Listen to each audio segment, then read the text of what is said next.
All right, the time is 3:47 p.m.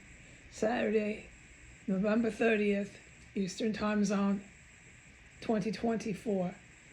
Okay, while I'm reporting this, there is active terrorism. I'm also sitting in a room that's being filled up with laughing gas. So I'm narrating this with my eyes closed in order to not be so high as the sky out of nowhere. Out of the blue sky, I got high as the sky. So that is still happening. It happens a lot, but I am hardly ever able to report it. It's like this big secret, that laughing gas. I stay out of that. Are we clear? That is classified as serious combat that I cannot put on the internet 90% of the time. That very specific laughing gas that I'm sitting through right now, which went off as the combat is going off around here, but I can't report what kind of combat I'm witnessing. I can't report a thing about this terrace compound, the property I'm in, the compound itself, the backyards, the street, anything up in the sky, anywhere, okay? I can't tell you the weather. I'm only allowed to say what I'm going to say. What I witnessed today, this is what I'm allowed to say, was there's two. There's dos gringos, men that come and go from the front door and the back door of the white extremist terrorist, Middle Eastern Muslim terrorist property, which is right next door at 1507. Okay, they come and go around the clock. I've seen more than that. I've seen multiple people come and go around the clock. I cannot talk about them. I'm to talk about these two. So the one that I saw today, he looks similar, like a copycat, but he's not. He's distinctly different. If you get close enough to him, it's not the same guy. I'm not going to get into the descriptives of what's the difference and all the above. We can do that later. It is the other guy. He came out from the front door at the exact time I was exiting my property to take out the garbage. This is after I came down the stairs and the stairs was lit up, in my terms of speech, with the chemical dissolvent for human remains. All right? There was massive other felony terrorism that was going on, as I've said, that I cannot report. All right? And at that time, hold on, is when I saw one of the terrorists unequivocally. I know what he does. I know what I'm a witness to. I then saw him come freely, harbored and protected by the U.S. government, right off onto the sidewalk, and he went towards 16th. It is a cause for concern, a very big cause for concern, that these violent, psychotic terrorists walk the public sidewalks here. I have reported that ever since they started killing hookers and chopping the bodies of the dead hookers up in the air. I have been saying this is so serious. They can't be walking the streets. And they come and go. It's been going on for so long. They think they're entitled to the protection that they have to walk around after committing serious, heinous violence right inside of the property of 1509, 1507, 1505, 1511, 153, and so on, okay? It is serious business here. So I saw him go down the street.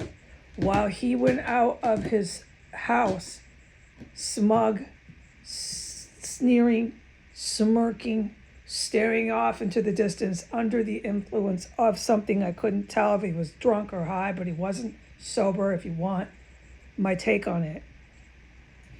While he was going right out of his yard, going towards 16th on foot on the sidewalk, the two homosexual men, who I have described in terms of speech, dress like skinheads. What I mean by that, they wear army combat boots, jeans with the legs of the jeans rolled up to show the laces. They both have crew cut, Navy crew cut military haircuts. They keep it very professionally crew cut, always trimmed, always cut. They look like they're in the military. The only thing that gives them to a civilian clothing is they don't wear t-shirts. They wear plaid, button-up work shirts, office shirts. They both dress like twins, and they're always dressed like that. Not always, but a great deal of the time when I witness them. But I'm never allowed to say when I witness them. It has been years, so there's been a handful of testifying to witnessing them in the midst and accomplices in the process of violent terrorism, okay? That house is a big problem, those homosexual men. They are very homosexual. They are very Liberace homosexual, okay? All right, you want descriptives of that? We'll do it later. So they were both outside in front of their house that has, I can't talk about their house. All right. They were both on the public property, standing on the sidewalk, smoking marijuana. They had a gigantic cigar filled with marijuana. The smoke was coming from across the street. I could smell the drug. They were standing in front of their property on the sidewalk as the male was exiting from 1507. They were both in front of their property across the street, smoking drugs on the sidewalk of the city, dressed like skinheads with the plaid shirts on and the military crew cuts. All right. I watched them. I stood there. My green light was to watch them and stand there. When they realized after 60 seconds that I wasn't passing and that I was watching them smoke drugs on the city sidewalk after I had just watched their compadre, this is a complex, a terrorist compound, after I had just watched their compadre turn right and go towards 16th across the street, the house conjunct to this one, 1507, I left the stairs and I walked and I stood right across the street from the two smoking drugs, the two homosexual men smoking drugs. These are the two men that bring over guests and they sit with their picnic table and they eat while this house is filled up with dead bodies. I've seen them eat while this house is filled up with cannibalism. This is when the two terrorists here were still alive and engaging in cannibalism. This is the same homosexual men that I've seen stalking me. I have seen them do serious felony crimes. But of course, I can't talk about it all in this video, and I'm not allowed to talk about any of it anyways. It's the same two men. Today I was to stand there and watch them smoke drugs on the city sidewalk in front of their property, which they reside. They rent one of these apartments across the street. All right, so when they realized I was standing and watching them smoke drugs after their accomplice had just turned right and it was heading towards 16th, they got nervous, visibly nervous. They stopped smoking their drug and they went into their house with their drug. I watched them take their joint, their big old blunt marijuana drug. They put it out, they put it into their shirt pocket, and they went with the drug back into their house.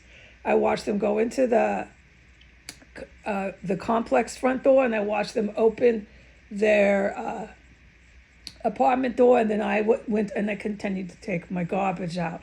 Now, I saw a lot of other things while I was out, okay? Things I would love to say and discuss on the internet, but I'm not allowed to. I'm only to say I witnessed these very perverse, sick men.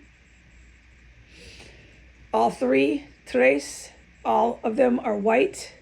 All of them think they're in the military. I don't know about these gay men smoking drugs with the military haircut. Anything goes here in the United States, so they probably are. They're probably out there smoking drugs and then they walk right into the Navy Yard. They probably do. All right, so, no, I'm very serious. So I am to report this, that I saw them. They're not nervous here. No one's nervous, no matter what. They continue to eat, having picnics, very gay Liberace with their military haircuts in front of a house that has dead corpses billowing out the front door. Adios.